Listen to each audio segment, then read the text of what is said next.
Expedientes TVC. ¿Qué tal? ¿Cómo están? Qué gusto saludarle y de nuevo recibirlo aquí en Expedientes TVC. Hoy vamos a hablar de innovación pública, cómo tener la certeza de hacer bien las cosas y además innovar en el sector público. Vaya tema. Está con nosotros Bogar Montiel.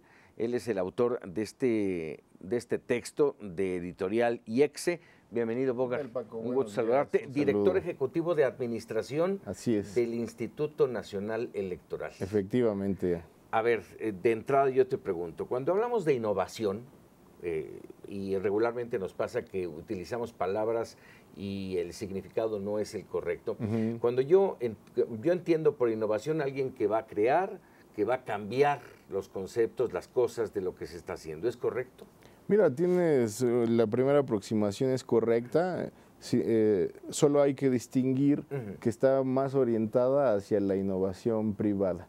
En efecto, la innovación privada persigue la creación, persigue el éxito y persigue el lucro económico, por supuesto, y tratándose de innovación pública, pues lo que buscas es otra cosa, es el valor agregado en los trámites públicos, el bienestar social, la satisfacción de las necesidades de la ciudadanía y en consecuencia de ello ahorrar en la medida de que gastes solamente lo necesario para la ejecución de los servicios y bienes que debe producir el Estado. Si tú escribes un texto que seguramente te llevó algunos meses llevarlo a cabo, ¿cuánto?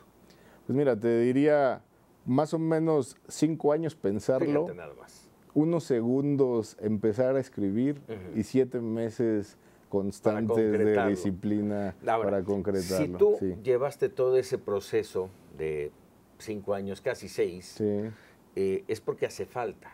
Sin duda. ¿Cómo estamos? Mira, me parece que es un libro que pretende resolver justamente un retraso que ya percibo yo en nuestro país.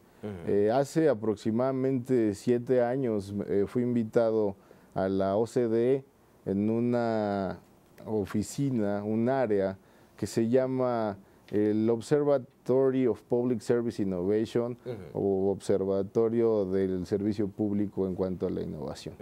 Y fíjate que ahí me doy cuenta de cómo, y como en muchas cosas, nuestro país en los índices de la OCDE está en la tabla baja.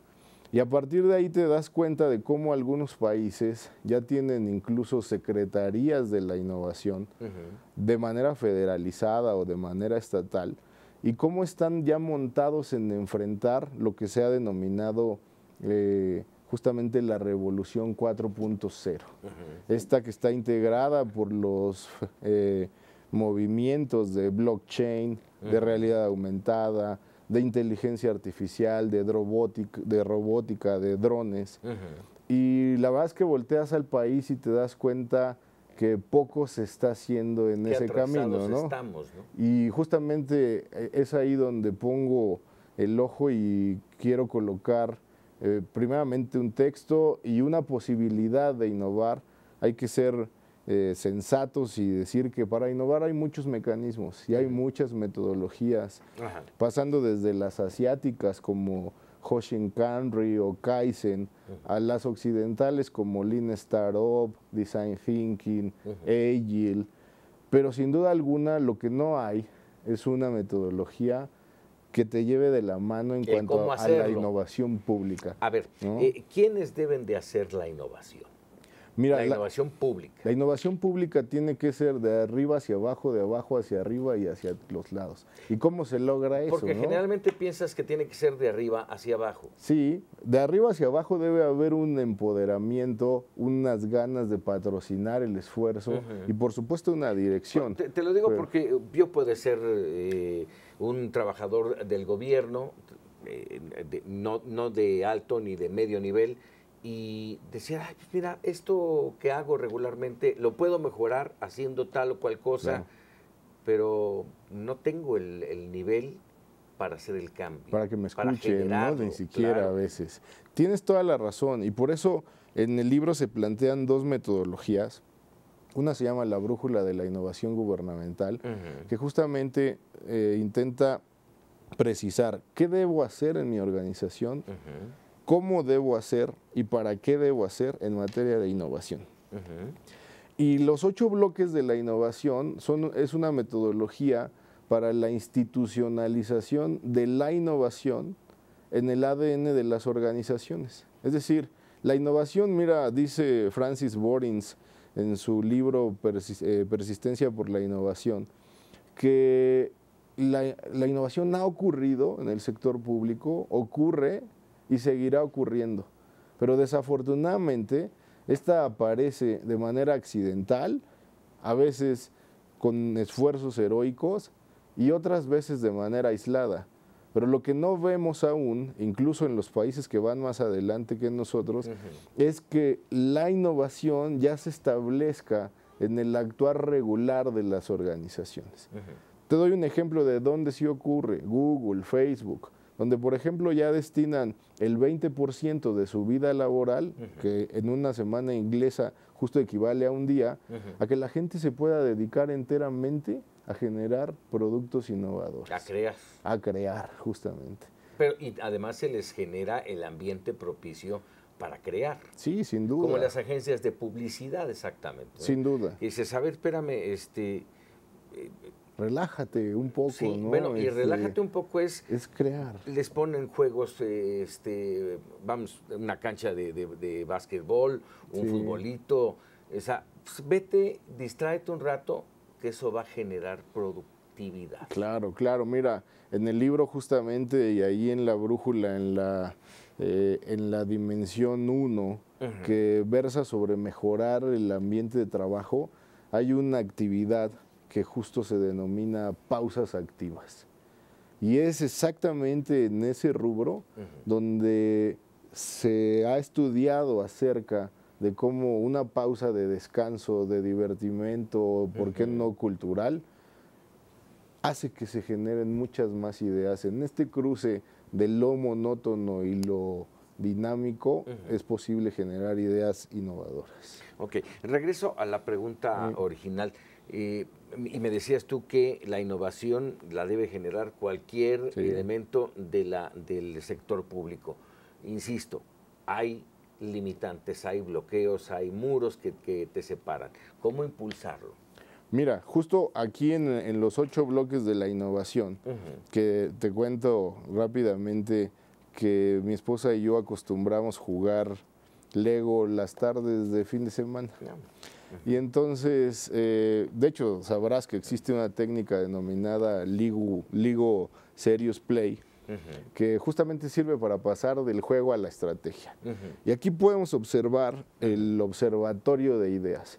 ¿Y qué es el observatorio de ideas? Perdón, el repositorio de ideas. Este repositorio lo que plantea es que se empodere la actividad o la política de innovación, se salga a todos los escritorios de una organización, se convoque a la gente a decir eso que tú decías hace un momento. Yo tengo una idea de cómo mejorar el tramito que me toca desarrollar dentro de un procedimiento. Y lo deposito. 2, hago un concurso para conocer ideas futuras, porque primero pregunté de las ya existentes, luego capto las que podía generar la gente. Y para hacer la innovación abierta, escuchas al ciudadano y escuchas a las empresas respecto de cómo ven ellos la actividad o procesos de la organización a innovar. De forma tal que implementando esta metodología, escuchas a todos, los involucras a todos y de esa manera detonas una mayor facilidad de administrar el cambio, porque al final introducir innovación en la cultura de una organización es justo eso, modificar una cultura, y es de las cosas, sabes tú, con mayor reto en la vida. De modo que lo que se sabe hasta hoy es involúcralos desde un principio para poderlos provocar a que justamente la innovación ocurra en todos los sentidos posibles. ¿Estamos en ese camino? Sí, creo que estamos en ese camino. Hay algunas luces que nos indican ello. Te diría, la reciente creación de la Agencia de Innovación Pública en la Ciudad de México. Te diría el nodo digital de León, Guanajuato. Te diría Nuevo León 4.0, justamente en aquella localidad. Y esfuerzos en el hub tecnológico de Guadalajara, por ejemplo. Eso es un arranque, hay que multiplicarlo hacia todos los demás lugares. Te diría en el plano federal, en el sexenio pasado, sabes, estuvo muy mencionado el tema de la coordinación de la Agenda Digital Nacional. Incluso recientemente el INAP publica un libro acerca de innovación en el sector público en el que justamente refiere qué pasó con esa coordinación y deja documentadas varias estrategias, pero también los errores que se cometieron que deberán ser tomados en cuenta para no repetirlos justamente. Y en el plano federal, para el sexenio que viene, pues estar muy atentos porque... Para el que ya estamos. Perdón, ya estamos, tienes toda la razón. Uno, en el puesto administrativo que desempeño, pienso en ejercicios fiscales. Claro. Ahorita me vas a decir qué es lo que va a razón. pasar con la administración que acabamos de arrancar. Vamos a hacer una pausa. Estamos en Expedientes TVC hablando con Bogar Montiel sobre esta innovación pública tan necesaria. Volvemos. Ya estamos de regreso aquí en Expedientes TVC con Bogar Montiel y hablando de esta innovación pública. Nos quedamos platicando en el corte de, hablábamos ya de que sí estamos en el camino, que se han hecho intentos. Nos ibas a mencionar qué va a pasar o qué está pasando ya con la cuarta transformación de la República. Pues mira, lo que está pasando ya es que justamente estamos escuchando ideas innovadoras. Voy a tomar el de la descentralización de las secretarías, por ejemplo. Esta idea de movilizar las sedes de las secretarías a distintas entidades federativas. Que correspondan más a sus necesidades, incluso a su trabajo. Sí, como que se ha buscado que la vocación sea parecida a lo que ahí se desarrolla. Hay unas muy claras, petróleo en Tabasco, turismo en Nayarit, no sé si coincide ya tanto, educación pública en Puebla.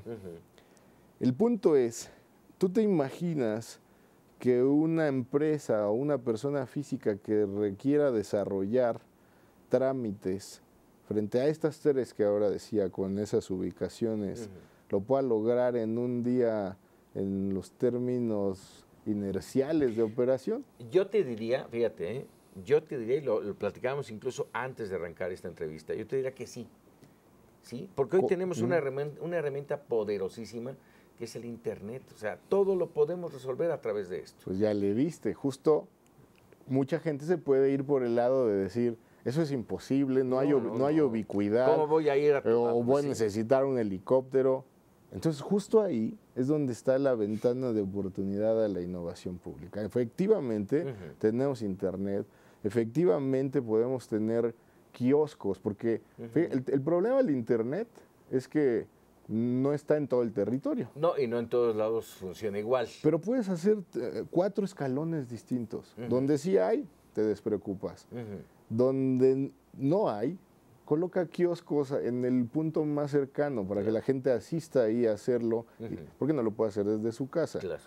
Tercer nivel, lugares alejados. Llévales tú una caravana digital.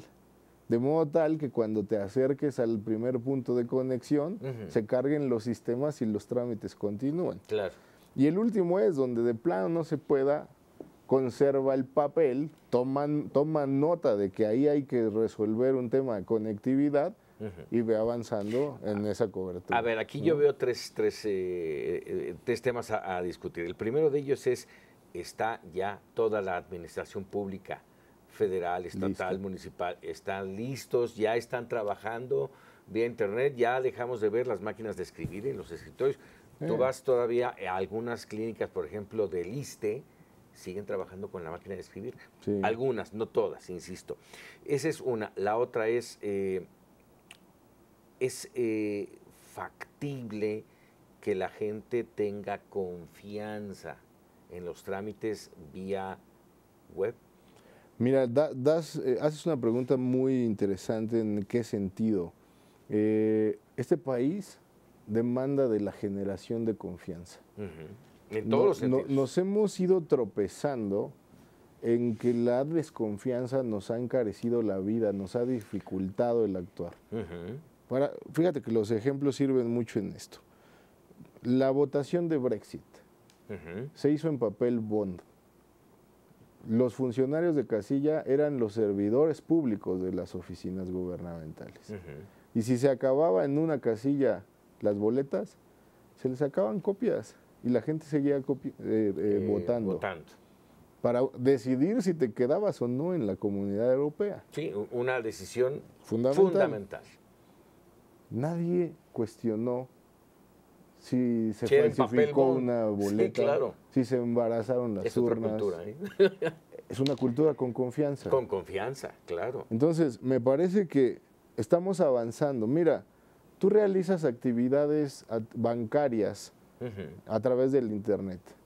¿Qué más valioso hay que tu patrimonio? Además de tu familia, por supuesto. Arriesgarlo vía Internet. Arriesgarlo. Claro. Entonces, ¿y no puedes arriesgar un trámite? Claro. Me parece que tenemos que estar dispuestos, si hay riesgo, a correrlo, en el afán de irlo mitigando. Claro, ¿no? Esa parte es muy importante. Yo no tengo datos que avalen, pero yo calculo que por lo menos el 50%, y creo que me estoy quedando corto, el 50% de los mexicanos no hacen operaciones bancarias, tal vez compras sí, pero igual y no, a través de Internet. ¿Y por qué? Miedo y desconfianza. Así es, por eso hay que hablar de innovación, por eso hay que explicarle a la gente cómo funcionan los sistemas, cuáles son los mecanismos de ciberseguridad con los que hoy se cuentan para poder operar. Pero mira, de una manera muy simple, de verdad, arriesgas tu patrimonio, anímate a hacer los trámites. Claro. Este texto que tú escribiste a lo largo de casi 6 años, Innovación Pública, ¿es un ABC de cómo llegar a esa posibilidad? Solo agrégale un posible ABC para no caer en la idea de que la innovación se pueda meter en una camisa de fuerza. Exacto. Hay muchos caminos. Este es un posible ABC. Sí es una guía que a través de la brújula y de los 8 bloques de la innovación pretende constituirse en una verdadera brújula para buscar el norte hacia la innovación. Estaba leyendo aquí algunas de las recomendaciones que hacen algunas personalidades sobre tu libro. Leía yo a Edmundo Jacobo, que es el secretario ejecutivo del Instituto Nacional Electoral, dice: obligada lectura para quien cree que el servicio público puede ser creativo, de vanguardia y máxima calidad de servicio para la ciudadanía. Para quien cree, esa es una parte que hay que subrayar, porque hay y ya lo comentabas tú, hay un tema de desconfianza, de no creer. Y también Salomón Chertorivsky, que fue exsecretario de Salud, profesor, investigador, bueno, intentó ser candidato para el gobierno de la Ciudad de México. Dice: una opción sencilla para no seguir haciendo lo mismo siempre y esperar resultados diferentes, para pasar de la idea a la práctica. Déjame hablar de un tema que a mí me parece muy importante y que ha innovado y que ha mantenido esa innovación. A muchos nos ha costado trabajo, pero finalmente está en ese camino de innovación: el SAT. El SAT. O sea, antes hacer una declaración de impuestos era verdaderamente un tormento. Sí. Tenías que saber prácticamente de contabilidad y de leyes. Sí, de derecho fiscal. Sí, y hoy al paso de, ¿qué te gusta? Por lo menos unos 15 años, ha ido cambiando.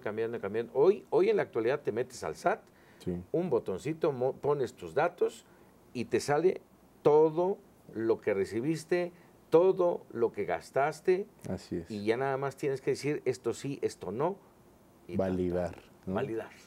Mira, yo estudié Derecho hace ya más de 20 años y justo una de las materias que me gustaban mucho era el Derecho Fiscal.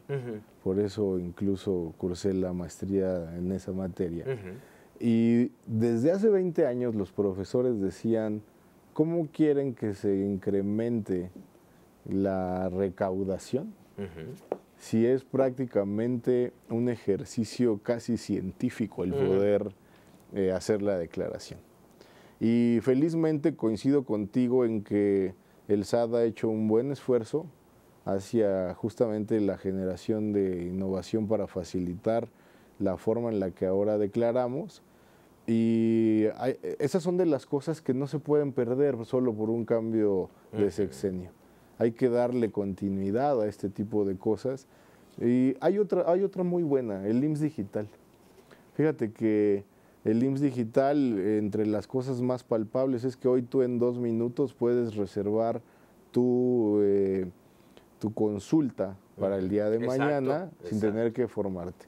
Y esto se dice así bien sencillo, pero antes era párate a las 4 de la mañana, vete a formar, espera que llegue la señorita que da las fichas o el joven que da las fichas. Y a ver si alcanzas. Y a ver si alcanzas. Y te quedabas si no alcanzabas y decías, bueno, apúntame para mañana. No, tienes que venir a formarte otra vez o esperarte todo el día a ver si alguien abandonaba el lugar. Exacto. Así que me parece que ese es otro avance. Tenemos el acta de nacimiento para algunas entidades federativas, hay que precisarlo, y recientemente la cédula profesional, ¿no? Bueno, ahí tenemos ejemplos, Bogart, ejemplos muy claros de que se está innovando, de que se está trabajando.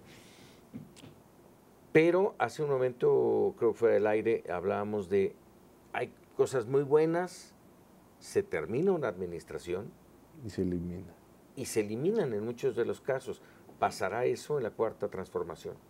Pues hay que estar atentos a que no suceda. Me parece que hoy como nunca antes es una responsabilidad ciudadana el ayudar a que los cambios ocurran. Como a través de la participación. Se ha dicho mucho acerca de promover la democracia participativa y me parece que no solo ellos deben consultar si queremos o no hacer cosas, sino también abrir un espacio a la escucha de nuevas ideas o a la demanda de que las cosas buenas persistan, con independencia del color de su creador, ¿no? ¿Te has acercado a algunas de las instancias? Mira, he tenido contacto en ocasión de el primero y segundo foros de la elaboración de la agenda digital con personalidades tanto del gobierno de la ciudad como del gobierno federal e inclusive Beatriz Paredes del Senado, que ahora estará presidiendo la Comisión de Ciencia y Tecnología. Y sí, hasta ahora hay discurso respecto a no perder de vista la necesidad de que México se monte en la ola de la revolución 4.0. Habrá que estar atentos, vamos empezando, ¿no? La trascendencia es crucial para garantizar que una innovación no se quede en el camino o que su éxito sea solamente flor de un día. Justamente,